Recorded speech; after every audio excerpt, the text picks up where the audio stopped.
right, what's up guys? So I'm Edward there. I grew my agency from 0 to 100K last year, 2023, in 5 months, and then 400K in about 10 months. I'm making this video because I have nothing to sell you. No, really. I make these videos without any expectation of fucking anything. I'm just talking about why I grew so fast, bottlenecks along the way, things I could have fixed, mistakes I made, just to give you guys insights into how you can replicate my journey. So again, nothing to sell you. It's just pure value, although I fucking hate that term because it's just fucking vacuous and empty. But basically, yeah, I'm gonna be dropping, I don't know what, like knowledge, tips, advice, things to help you, because I've done this already. I've grown 2 businesses to big numbers, especially high ticket agency sales offers, right? RebelFit.io was a fitness agency. Started in 2020, in 2021, when I actually made a functioning outbound system. We grew in 6 weeks to 100K contracted. And then Boom Creatives, I grew to, like I said, 100K a month in 5 months and 400K in 10 months. And on other videos, I mean, I go on my laptop, which is right here, right? And show you guys the fucking dashboard and all those earnings so you see that it's actually legit and real. Okay, this video is called Why Harvard is the Worst Fucking Place in the World, okay? Now, I'm talking about this because I actually went there. It was the most depressing time of my life, and it was literally the worst place in the world. And if you guys are interested in like my story or my background, this video will be that. Okay, so you know about me. I was born in Moscow, and then I moved to Canada when I was 5, and I grew up in Vancouver. In Canada, we had literally no exposure to the applications process of, you know, American schools, and I have no fucking idea what it's like now, okay? Because even back then, things were shitty. So now the West is dying. So it's even worse now than it was back then. But anyway, point is, in Canada, we had no exposure to, like, you know, the application process to the Ivies and Harvard and Yale and Princeton and Stanford and all these schools. I've heard of them obviously, but I had no idea that you could actually apply to get in. I thought people were like handpicked, like sons of senators and princes and all this, right? And then before grade 11, I was working out in my basement because I started training when I was 14 or 15. And I had a squat rack and I had a bench and I had one kind of all-purpose machine and some dumbbells, like adjustable dumbbells, in my basement. And then I just remember, for some reason, don't know why, there was a computer there that I was playing music from, a little laptop, and this was 2006-ish. And I was like, I actually looked up like, how do you get into Harvard? Because I was curious. And I saw there's an application process. And I was like, wait a second, so I can apply and I can try doing this? I had no idea before. So in high school, I was always gifted, but I never tried, right? So my average was mid-80s. Now, Canada high school is harder than America, at least it was back then. Now I think it's all just fucking ridiculous. But mid-80s is probably around 90% average American, but that was without any effort. Right? When I saw there was an application process to get into these schools, I was like, what the fuck, I have to try, right?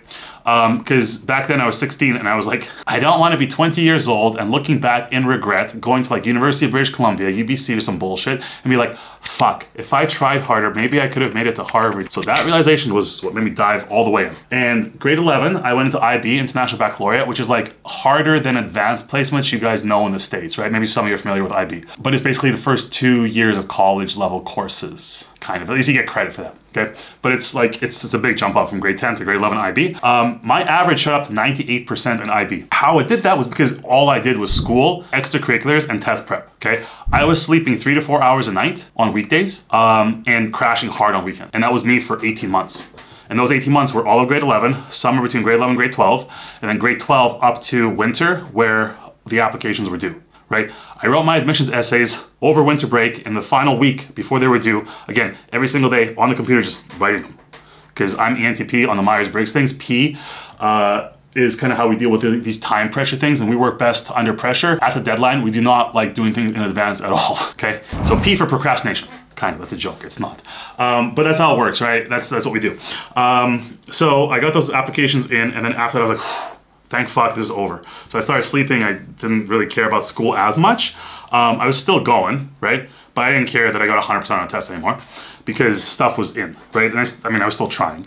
But then I got my first acceptance letters. The first one was from Cornell. That one was the early admissions. For some reason, they really liked me, right? I guess they wanted to get me there. Then I got one from Wharton, Dartmouth. I applied to all the Ivies except Columbia. Only one school rejected me, which is the only school I wanted to go to, which was Stanford. They flat out rejected me. Everyone else waitlisted me or accepted me, okay?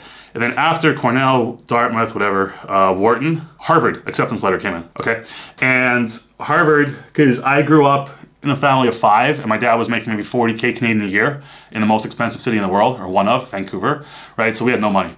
So I needed to have full financial aid, right? So full scholarship. I was straight, white, male, I was not athlete, I was not legacy, my parents didn't donate any money, I had no connections, and I was international. So literally the worst odds in the world of getting in, and I got in. All I cared about was that acceptance letter because that was, for me, vindication of my intellect, okay? And that was it. When I got to Harvard, I didn't care about graduating because everyone fucking graduates there, okay? But anyway, funny thing is, once I did get the acceptance letter, in IB, you have these final exams and you have a score out of 45 for all of them across 7 subjects.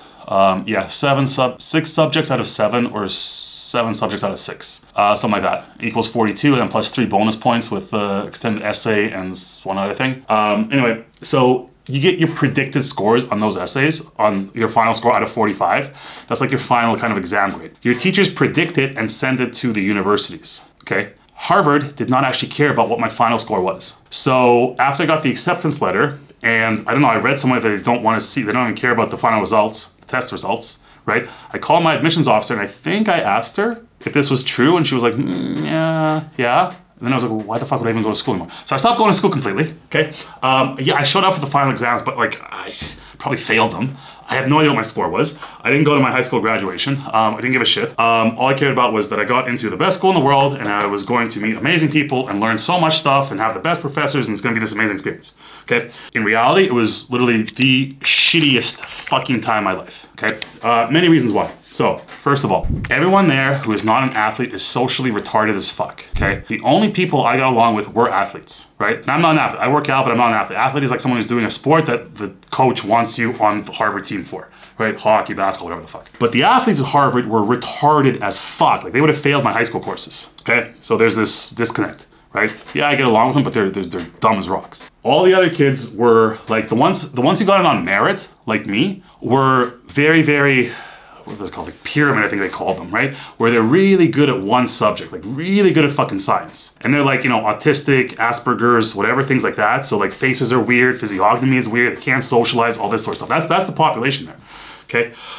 Second of all, women were fucking terrible. They were hideous. They were so ugly, which obviously makes a big difference in whether you're gonna enjoy the school or not. What else? The dorms, when I was there in 2008, I was in Weld Hall first year, and like all this little shit, like I'm gonna tell you right now, sound impressive. I don't know. Back then I was like, oh, this is cool, but it doesn't fucking matter. I was in Weld Hall in JFK's room where he stayed as a freshman. Like, what the fuck does it matter? It doesn't matter. Second year, I was in a dorm that the Unabomber was in. So I could tell why he got so depressed and fucked up. So the dorms were these 400-year-old buildings, and outside pre-frost weekend, when you go and visit the schools, they look great, right? Because it's like spring and everything's sunny and the grass is green and all this.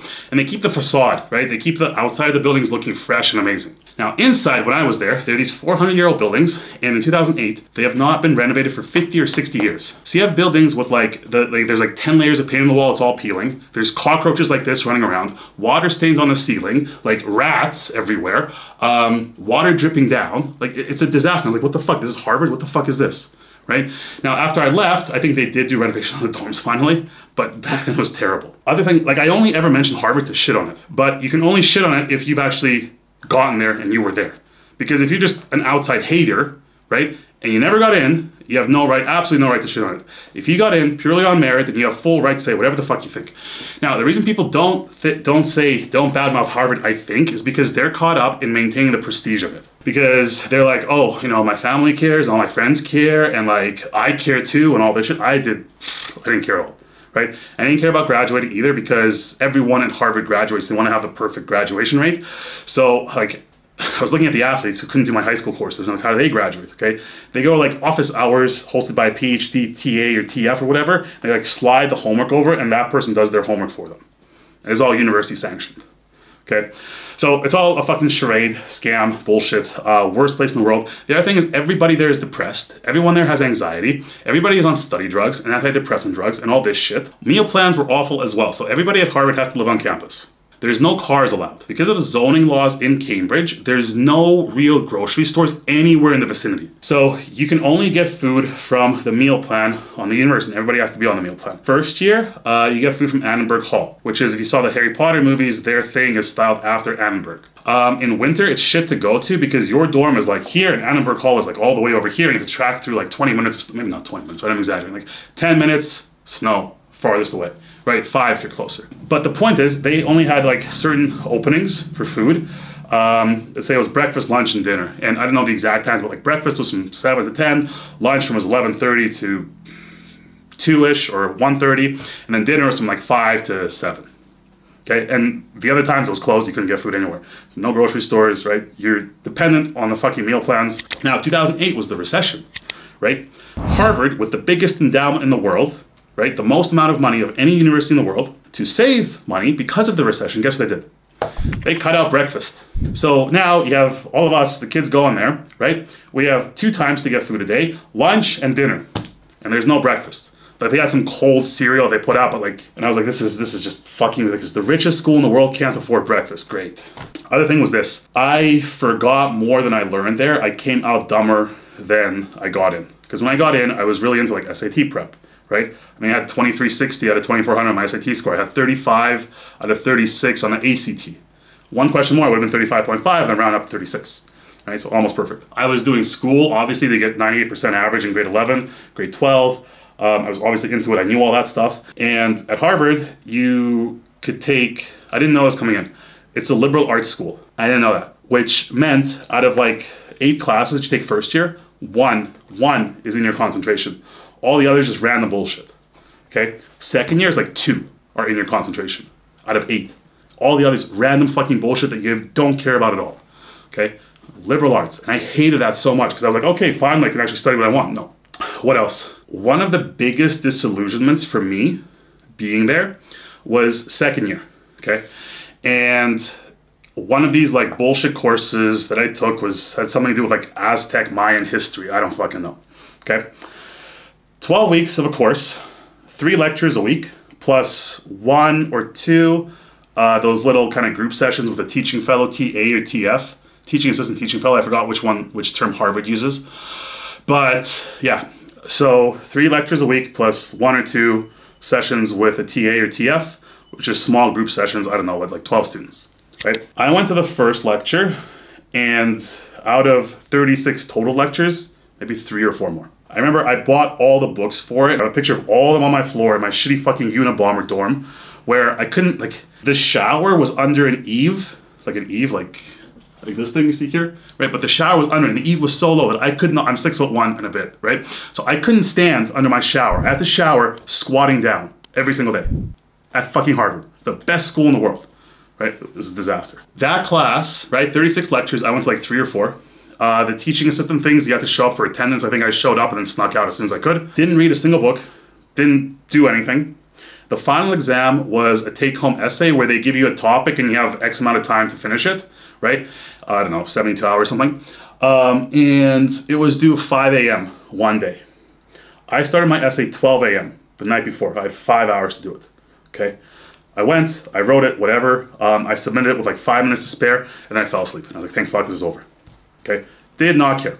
A week or 2 later, I get an email from the professor of that class, like this long, praising me and saying, oh my God, Edward, this was the best thing I've read in the past like 5 to 10 years. Like, I could tell you were so focused in lecture. Like, have I seen you? Have we met? Where were you sitting? How, like, you did such an amazing job. And I was like, what the fuck is going on here? I wrote my high school level shit for a class at Harvard. I didn't go to class. And the professor personally takes time out of his day to write me a email like this, praising it. Praising that work, high school level work. How fucking stupid is everybody else then? Okay, and that was a big like realization. Like, wow, this school fucking sucks. Right? Now, people who are like again, those pyramid guys who are like really good at fucking math, they'd be great at math, right? Way better than me. Really good at science, they'd be way better than me.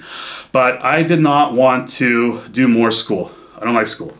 Okay, Harvard was just the means to an end. It was just so I wouldn't look back and regret and say, fuck, I was gifted. If I tried harder, maybe I could have made it to Ivies, right? I did make it. So that's why I didn't care about graduating. And if you don't want to do more school, out of Harvard, there's only really 2 professions you can take that you can make some money. It's investment banking or consulting. But iBanking consulting, you're working like 80, 90 hours weeks for somebody else. So that means for me, that would mean I'd have to go back to that fucking schedule where I'm sleeping 3-4 hours a night, right? Crashing on weekends and doing work all the fucking time for what? Like, to be able to live when I'm like 35, start living? Like, this is fucking stupid, right? So I did not want to do that. So after 2 years in, I took a year off. I started a bunch of different businesses. Some took off a little bit, some obviously failed. Writing really took off, and I started doing books on Amazon KDP. And I did that for about 10 years. I have 40 books under different pen names. If you guys ask me or DM me, I can tell you what they are. But they're in all different genres, like fantasy, romance, dark romance, fucking teen paranormal stuff, vampire stuff. Like, I wrote it all, okay? And in that year off, my first month ever making money, I made over 30K off my books. And that was, I think, June 2011. June or July 2011. And the next couple months were a little bit higher. So June, July, August, right? And then September, I went back for third year at Harvard, but I lasted like 2 weeks because I was looking around and I was like, what the fuck am I doing here? I'm making more money a month than any of these guys will make in half a year after they graduate. Because the other thing is the jobs that you get out of Harvard pay like $60,000 a year. What the flying fuck? Why?